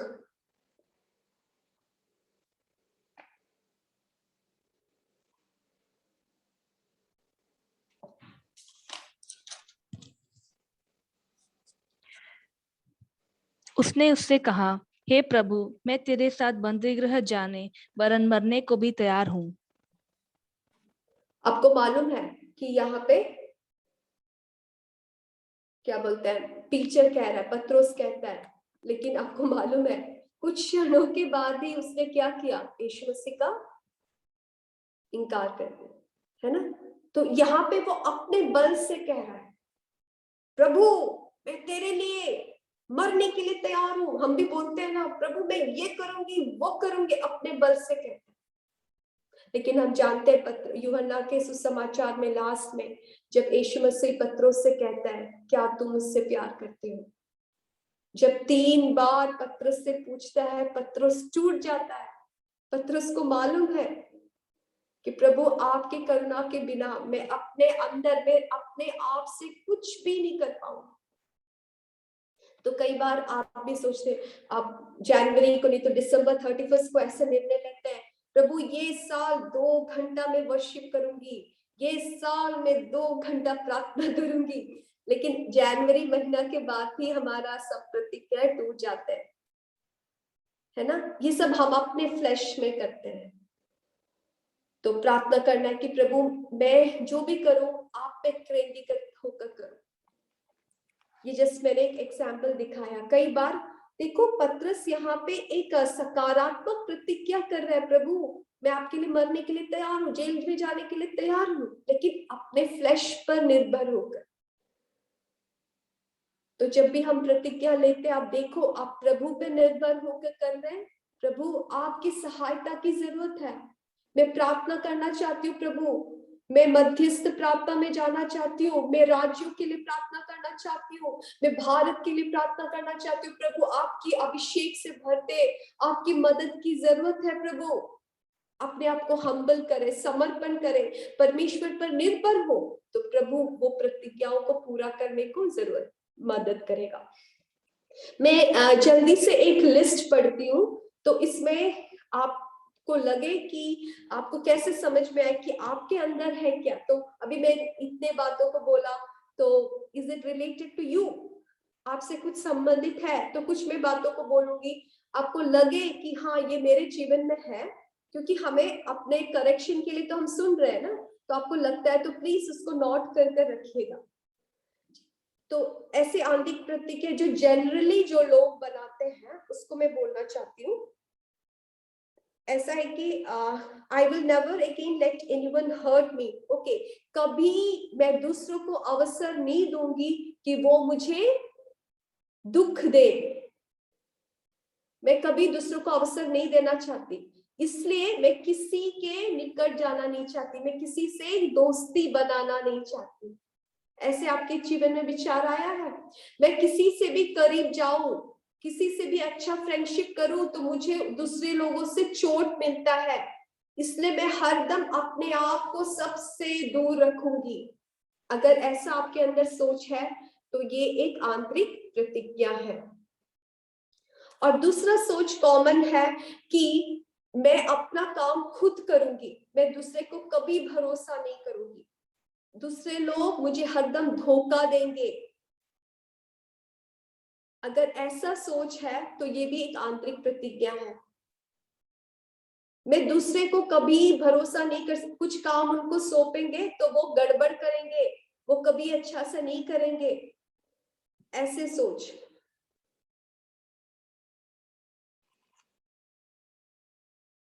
ऐसे बहुत बच्चे लोग आते हैं, उनका शादी नहीं हो रहा, तो जब हम पूछते हैं तो उन्होंने ऐसे आंतरिक प्रतिज्ञा ले कि कभी ना कभी उनके मुंह से निकला, बोला कि मैं कभी शादी नहीं करूंगी। अभी वो प्रार्थना कर रहे हैं शादी के लिए, क्योंकि उन्होंने देखा कि बहुतों के जीवन में फैमिली प्रॉब्लम्स है, उसने निर्णय लिया कि शादी नहीं करेंगे। तो क्या ये सत्य है? कई बार झूठ को हम ऐसे विश्वास करते हैं, और कई लोग अंदर ऐसे प्रतिज्ञा लेते हैं कि मैं कभी गरीबी में नहीं जीऊंगी, क्योंकि उनके अंदर ऐसे सोच है कि उनके पास पैसा है तो ही लोग उनको वैल्यू करेंगे। ये भी सच्ची बात नहीं है। आप गरीब हो, अमीर हो, आपके पैसा हो या नहीं हो, इससे नहीं होता आपका व्यक्तित्व। तो इससे क्या होता है, जब हमारे सबके जीवन में आर्थिक समस्याएं आते हैं तो ऐसे लोग एकदम टूट जाते हैं, नहीं तो वो आत्महत्या के सोचते हैं। तो ये एक आंतरिक प्रतिज्ञा है, वो व्यक्ति ने अंदर ही अंदर ऐसे प्रतिज्ञा ले, कभी मुझे गरीबी में नहीं रहना है। और बहुत लोग ऐसे सोचते हैं कभी मुझे एक पास्टर से शादी नहीं करना है। ये सब आंतरिक प्रतिज्ञा है, लेकिन परमेश्वर की इच्छा क्या है उस व्यक्ति के लिए नहीं सोचते। तो परमेश्वर उनको जो आशीष देना चाहते हैं वो प्राप्त नहीं कर पाते। और बहुत ही कॉमन है, मैं कभी भी लोगों के सामने पब्लिक स्पीकिंग नहीं करूंगी, मैं लोगों के सामने खड़ा नहीं हो सकती।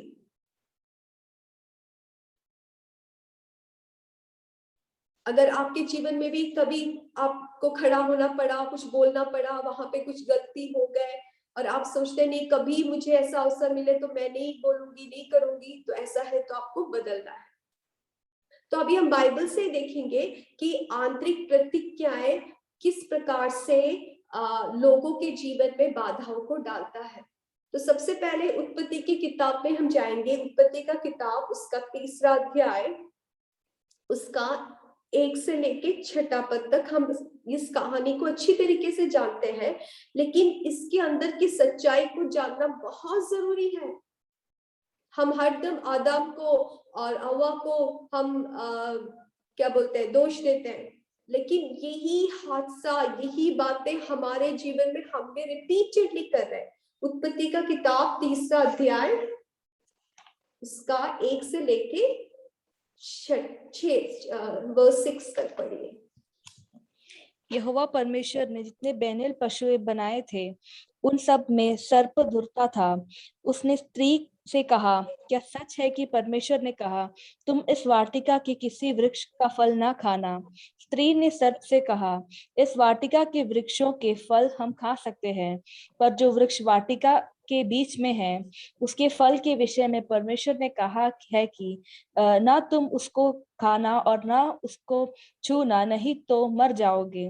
तब सर्प ने स्त्री से कहा, तुम निश्चय न मरोगे, वरन परमेश्वर आप जानता है कि जिस दिन तुम उसका फल खाओगे उस दिन तुम्हारी आंखें खुल जाएगी और तुम भले बुरे का ज्ञान पाकर परमेश्वर के तुल्य हो जाओगे।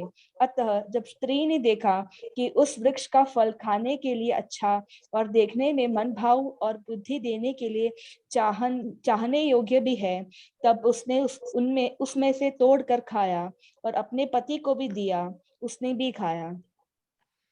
ठीक है, तो हम ये अच्छी तरीके से जानते हैं। और जैसे कि मैंने कहा कि ये जो पद है, ये जो वचन है, हमारे डेली लाइफ में, हमारे जीवन में बार बार आते हैं। हम एडम ईव को हम हरदम बोलते हैं कि उन्होंने ऐसा किया, लेकिन हमारे जीवन में चेक करना बहुत जरूरी है। इसमें से पहला एक सत्य जो इनर वाव से रिलेटेड नहीं है, लेकिन जब इस वचन को मैं मनन कर रही थी, प्रभु ने मुझे याद दिलाया कि देखो पूरे वाटिका का सब कुछ इनको दिया गया था, बस उस एक पेड़ के अलावा, है ना, बाकी सब कुछ इनके अधिकार में था। अभी देखो शैतान, नहीं तो यहाँ पे वो सांप लिखा है, सांप क्या लेकर आता है इनके सामने? जो बात इनके पास नहीं है, जो एक छोटा सा बात इनके पास नहीं है, उसको लेकर इतना बड़ा करके दिखा रहा है। हमारे जीवन में कई बार यही होता है, शैतान यही करता है। आपके जीवन में कई आशीषों को दिया है, आपका आंख बंद कर देते हैं, और जो बात आपका नहीं है उसको शैतान लेकर आता है। देख तेरे पास ये नहीं है, तुझे ये नहीं है। तो हम बोलते हैं हाँ प्रभु मुझसे प्यार नहीं करता, सबको सब कुछ दिया प्रभु ने, मुझे ये नहीं दिया, ये नहीं दिया, प्रभु मेरे लिए अच्छा नहीं है। लेकिन आपको 99 आशीषें दिया है। Are you thankful? आप उसके लिए धन्यवादित है?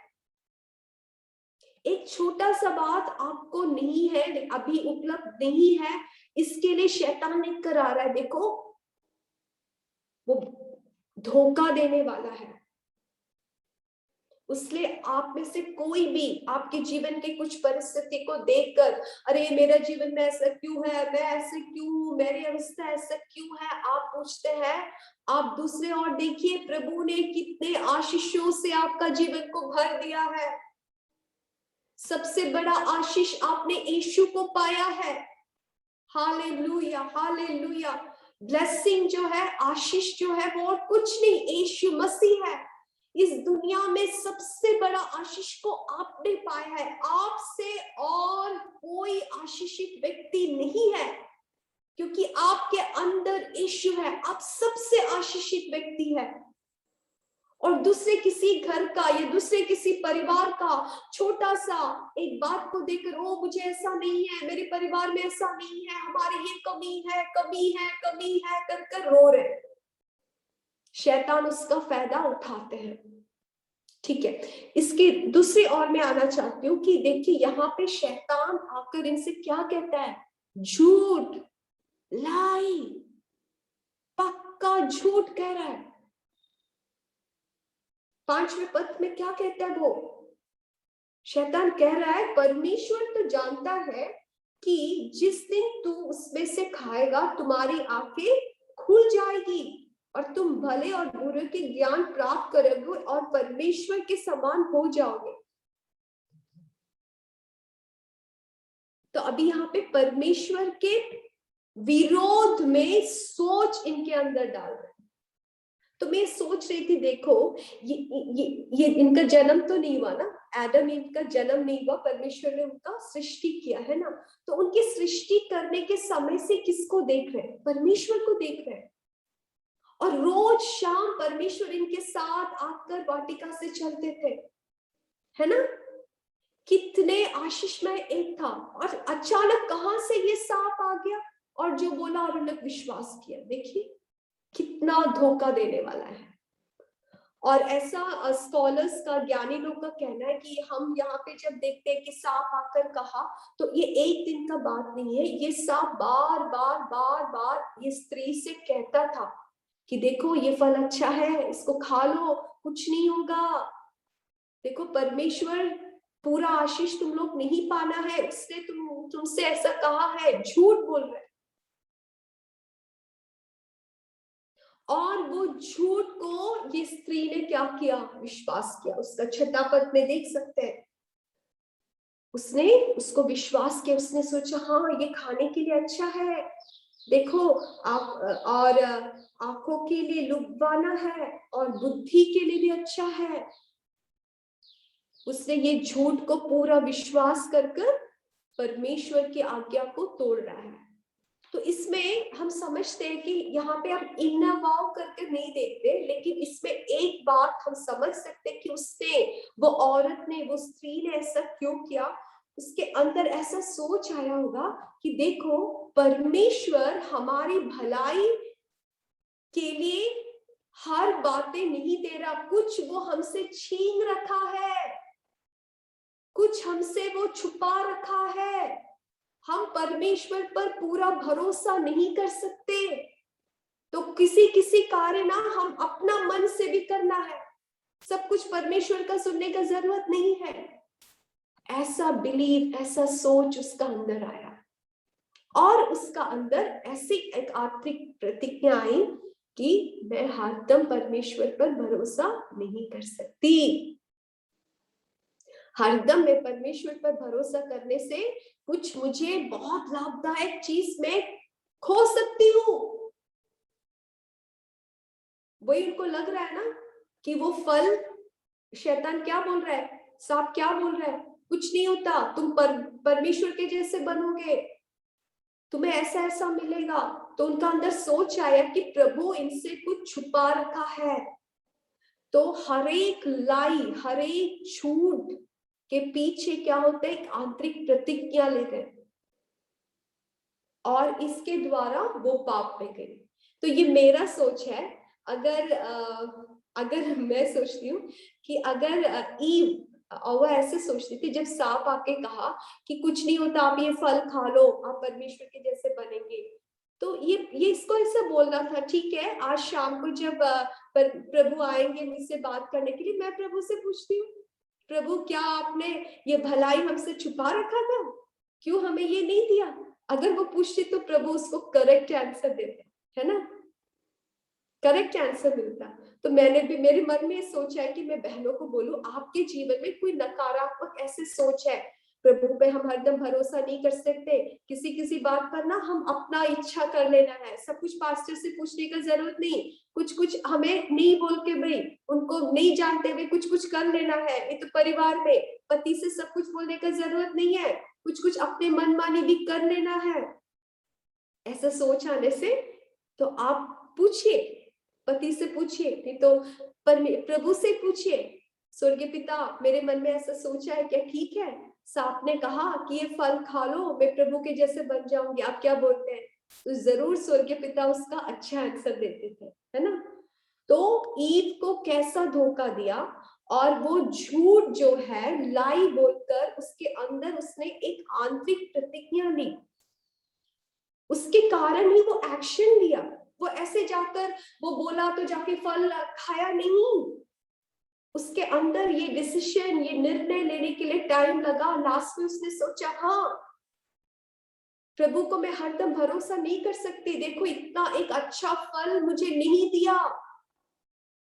ये जो फल सबसे गुणदायक मुझे नहीं दिया, ये मुझसे छुपा कर रखा, ये आशीष मेरा है, मुझे पाना था, क्यों प्रभु ने नहीं दिया। रिबल, डिसोबीडियंस, ये सब लाकर उसको नहीं मालूम कि वो बड़े पाप में गिर गए।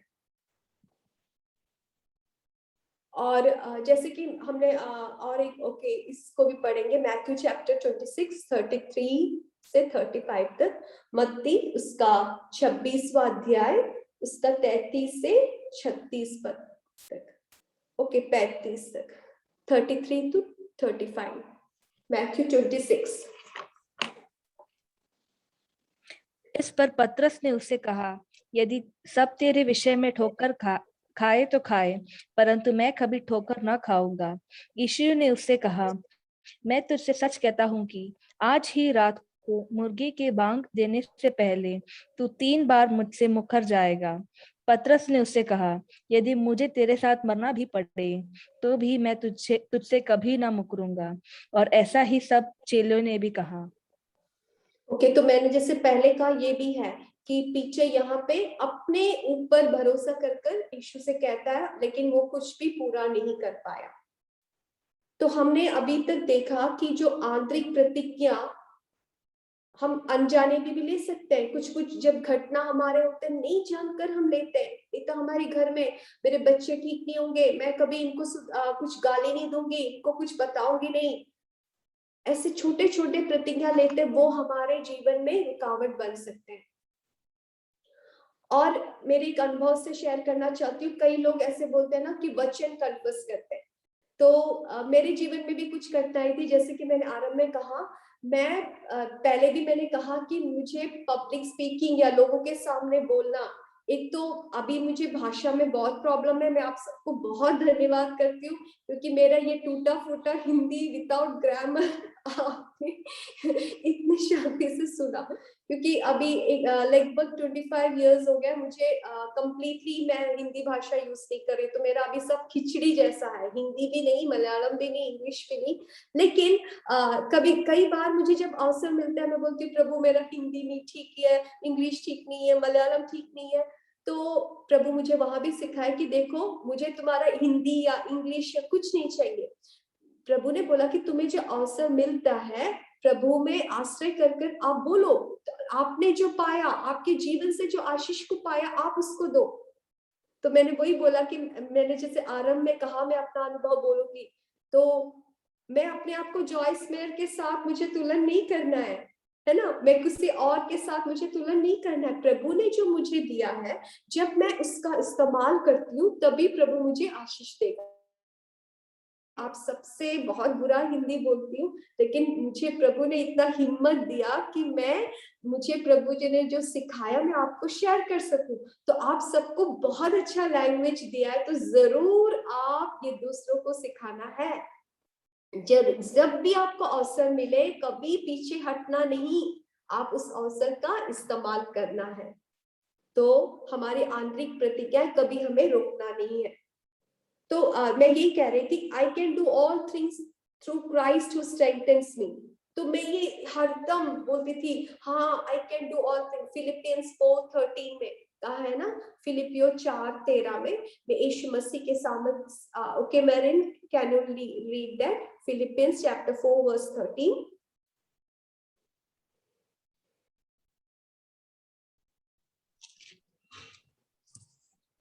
जो मुझे सामर्थ्य देता है उसमें मैं सब कुछ कर सकता हूँ। जो मुझे सामर्थ देता है उससे मैं सब कुछ कर सकता हूँ। तो मैं भी इस वचन को ऐसे क्लेम कर कर एक एक बात के लिए प्रार्थना करती थी, लेकिन पवित्र आत्मा ने मुझे समझाया जब तक तुम्हारे अंदर का जो इनर वाउस है, तुमने जो आंतरिक प्रतिज्ञा की, मैं दूसरों के सामने प्रचार नहीं कर सकती, मैं प्रार्थना नहीं कर सकती, मेरे अंदर ऐसे नहीं है, मैं खुद अपने लिए मैंने कुछ कुछ प्रतिज्ञा किया है, उसको आप पहले कन्फेस करना है, उसको रिनाउंस करना है, त्यागना है, उसके बाद आप वचन को कन्फेस करो। हमने काउंसलिंग में देखा है बहुत लोगों के लिए हमने फॉरगिवनेस, जनरेशनल रिजेक्शन सब कुछ प्रेयर किया लेकिन उनको एक छुटकारा नहीं। लेकिन एक 80% लोगों का हमने देखा है इनर वाउस में उन लोग अटके हुए हैं। इसलिए मैंने सिस्टर ब्लेसी से कहा कि ये विषय भी हमें जानना बहुत ही जरूर है, क्योंकि हम खुद अपने ऊपर, जैसे हमने पढ़ा ना मैथ्यू में, जो हम विश्वास करते हैं वही हमारे लिए होगा। तो आपने अपने लिए क्या विश्वास किया है? तो अगर नकारात्मक है तो जरूर आपको प्रभु के सामने कन्फेस करना है, उसके लिए माफी मांगना है, तभी आपके जीवन में छुटकारा हो सकता है। तो आप एक उदाहरण के लिए, एक कमरे में कहीं पे एक चूहा मरा पड़ा है और बहुत दुर्गंध आ रहा है, आप वो रूम में जाकर रूम फ्रेशनर लगा रहे हैं और परफ्यूम लगा रहे हैं, लेकिन वो गंध बदबू एकदम आ रहा है। जब तक आप उस मरे चूहे को उस कमरे से निकालकर फेंकते नहीं, आप जितना भी परफ्यूम डालें, जितना भी रूम फ्रेशनर डालें, वो दुर्गंध नहीं जाएगा। इसी प्रकार आप जितना भी प्रार्थना करें, उपवास करें, लेकिन जो बंधन आप खुद अपने लिए अपने मुंह से कहा है, जब तक उसको त्यागते नहीं, जब तक उसके लिए क्षमा नहीं मांगते, आपके जीवन में आप बंधन में रहोगे। हालेलुया। तो आप अपने लाइफ के लिए चेक करें, अपने लिए क्या क्या बोला है। मैं गधा हूँ, मैं बुद्धू हूँ, मैं ऐसा नहीं कर सकती, मैं वैसा नहीं कर सकती, मेरा परिवार ऐसा होगा। पवित्र आत्मा से पूछिए, जरूर प्रभु हमें याद दिलाएगा और आपको चाहिए कि आप उसको त्यागना है। तो नवाब्स में आपको मैंने इतना कहा, आपको सब कुछ याद नहीं रखने से भी 3 बातों को आप जरूर याद रखें। जब आंतरिक प्रतिज्ञा क्या होता है, जो अपने ऊपर निर्भर होकर जो बोलते हैं, जो सेल्फ सेंटर्ड होता है, वो पाप है। जो भी प्रतिज्ञा आप अपने ऊपर निर्भर होकर कहते हैं, वो आंतरिक प्रतिज्ञा है, वो परमेश्वर की योजना के विरुद्ध होता है। तो कभी भी आप परमेश्वर की योजना के विरुद्ध अपने ऊपर ऐसा ना बोले। और जो आंतरिक प्रतिज्ञा है, हमारी पुरोगति के लिए, उन्नति के लिए रुकाव लाता है। आंतरिक प्रतिज्ञा लेने से हमें परमेश्वर जो अवसर देते हैं उसको हम सीमित कर सकते हैं।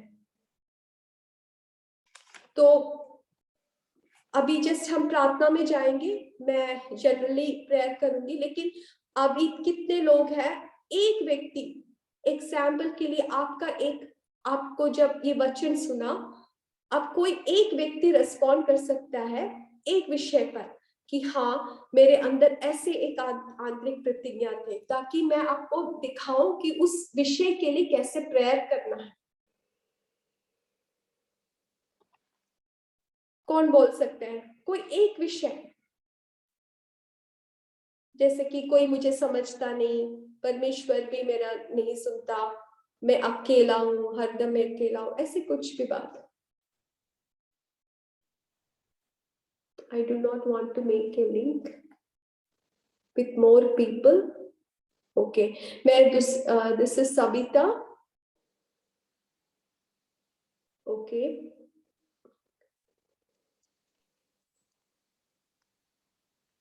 Blessy, can you I think Vidya auntie from Ajmer wants to say. Okay, Vidya auntie. Sister, मैं हमेशा वैसे बोलती हूँ कि ना, मेरे साथ तो अभी तक कुछ बचपन से लगे अभी तक कुछ भी अच्छा नहीं हुआ। मतलब मैं हमेशा इस तरीके से बोलती हूँ कि कोई भी मुझे समझ नहीं सकता। मैं ऐसे बच्चों को बोलती हूँ, कोई भी समझ नहीं सकता। आज तक तो कुछ भी अच्छा नहीं हुआ है। वो करेक्ट है। एंड आंटी, वो एक आंतरिक प्रतिज्ञा है, ठीक है ना? तो आप जो मैं प्रेयर बोल के देखती हूँ, आप उसके लिए प्रेयर करें। You can see a great change. आप उसको देखो, आप खुद अपने लिए, आपने खुद अपने आप को उसमें बांध रखा है। आप सोचिए, अभी तक आपका उम्र कितना है, आप कितने हजार बार उस बात को बोला होगा, है ना? तो कितने बड़े पास्टर भी आपके लिए प्रेयर करें ना, वो बंधन नहीं टूटेगा जब तक आप उसको तोड़ते नहीं। तो आपको रियलाइज करना है, आपको प्रभु से प्रार्थना करना है कि प्रभु, क्योंकि ये आपने जो कहा कि कोई मुझे समझेगा नहीं, हाँ, ये सब आप पर निर्भरित होकर है। आपने नहीं कहा कि प्रभु आप मुझे समझते हैं। सच्चाई क्या है? ईव ने झूठ विश्वास किया, लेकिन सच्चाई क्या है? परमेश्वर उनको आशीष देना चाहता था। और विद्या आंटी, प्रभु आपको समझता है, आपकी हर एक दर्द को वो समझता है, वो है सत्य।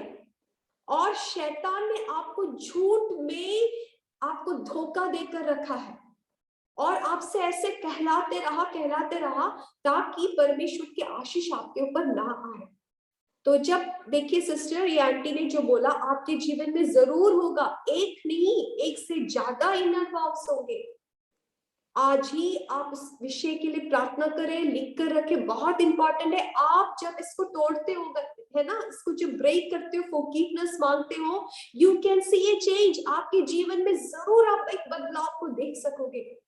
आपके जीवन में प्रभु आशीष एकदम इधर रखा है और आपका जो इनर वाउस एकदम बाधा है, ये टूट जाए तो आशीष एकदम आपके ऊपर आ जाएगा। ऐसे है, हम खुद अपने शब्दों से बाधा रखते हैं। तो इसके लिए प्रार्थना करने का तरीका मैं आंटी के लिए बोल दूंगी, लेकिन आपको करना है। First of all, you need to confess.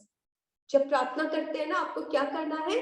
Confess करना है, आपको अंगीकार करना है कि हाँ प्रभु, देखो आंटी ने अभी अंगीकार किया, हाँ सिस्टर, आंटी को समझ में आया, ये इनर वाव है, वेरी गुड, पवित्र आत्मा ने उसको रिवील कर दिया। तो प्रभु, मेरे जीवन में ऐसे ऐसे बातें हैं, मैं कन्फेस करती हूँ।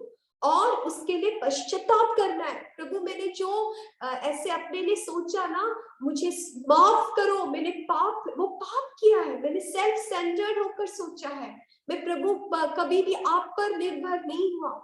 उसके बाद क्षमा मांगे, कन्फेस, रिपेंट, उसके बाद आस्क फॉरगिवनेस, प्रभु से माफी मांगे। और प्रभु से जब भी हम माफी मांगते हैं, यीशु के लहू से हमें धो के शुद्ध करते हैं, प्रभु हमें माफ किया है और हमें खुद अपने आप को भी माफ करना है। उसके बाद हमें क्या करना है, रिनाउंस करना है, मीन्स त्यागना है। जैसे कि आंटी ने कहा कि मुझे कोई नहीं समझता, आंटी अभी क्या बोलना है, आज यीशु मसीह मुझे समझता है, मेरा प्रभु मुझे समझता है, मेरा स्वर्गीय पिता मुझे समझता है, इसलिए आज से मुझे लोग भी समझेंगे। जो आपने सोचा उसका एकदम ऑपोजिट आपको कन्फेस करना है। तो पहले जो आपने सोचा था उसको रिनाउंस, त्यागना है, मैं उसको त्याग देता हूं करके बोलना है। मैं उसको और कभी अपने जीवन में नहीं लूंगी, उसको त्याग देती हूँ और मैं प्रभु से, प्रभु का वचन मेरे लिए क्या कहता है उसको मैं स्वीकार करती हूँ। इस प्रकार से प्रार्थना करें और प्रभु से एक वचन, प्रॉमिस वर्ड को पाइए। जैसे कि आंटी के लिए था, विद्या आंटी के लिए था, नोबडी अंडरस्टैंड्स मी, है ना। लेकिन परमेश्वर का वचन क्या कहता है कि तुम्हारा सोच मेरे सोच से अपार है ना। परमेश्वर का सोच, परमेश्वर आपके लिए कितना सोचता है, तो वो ऐसे एक वचन के साथ उसको जोड़ देना है। और जब भी ऐसे सोच आएंगे, एकदम से परमेश्वर का वचन बोलना है। तो सिस्टर्स, आपको समझ में आ गया होगा, क्योंकि अभी एक एक व्यक्ति के लिए हम टाइम निकाल नहीं सकते। तो अभी फॉलो मीटिंग जब होगा, जरूर आपको इनर वाउस है तो आप लिख के रखना, पास्टर से जरूर बोलना, वो आपके लिए जरूर प्रार्थना करेंगे इस विषय के लिए। तो उसका प्रेयर करने का तरीका मैंने बोला, फर्स्ट कन्फेस, अंगीकार करो कि आपके जीवन में आपने ऐसा वाव्स लिया है, जरूर परमेश्वर के सामने अंगीकार करो, पश्चाताप करो, माफी मांगो, उसके बाद उसको त्याग दो, उसके बाद परमेश्वर का एक वचन आपके जीवन के लिए लेना है। ठीक है। तो अभी मैं जैसे कि विद्या आंटी ने अपना विषय को बोला, और दूसरा एक सविता करके सिस्टर ने भी चैट में डाला था कि वो दूसरे लोगों से लिंक नहीं हो पाती, क्योंकि वो डरती है कि अगर मैं किसी के करीब जाऊं तो लोग मुझे हर्ट करेंगे। बहुत लोगों का साथ ऐसा होता है, वो किसी से दोस्ती नहीं बनाते क्योंकि उनको लगता है किसी से भी मैं अच्छा फ्रेंड्स हो जाऊं ना तो वो मुझे क्या बोलते हैं, वो मुझे दुख देंगे, ऐसे भी लोग सोचते हैं। तो वो भी कन्फेस करके प्रार्थना करना है। और बाकी किस सबके जीवन में जो बातें हैं, आप जब मैं आपके लिए जनरली प्रेयर करती हूँ, आप उसको प्रभु के सामने रख सकते हैं। सो आइए अपने आंखों को बंद करें, प्रार्थना में जाएंगे।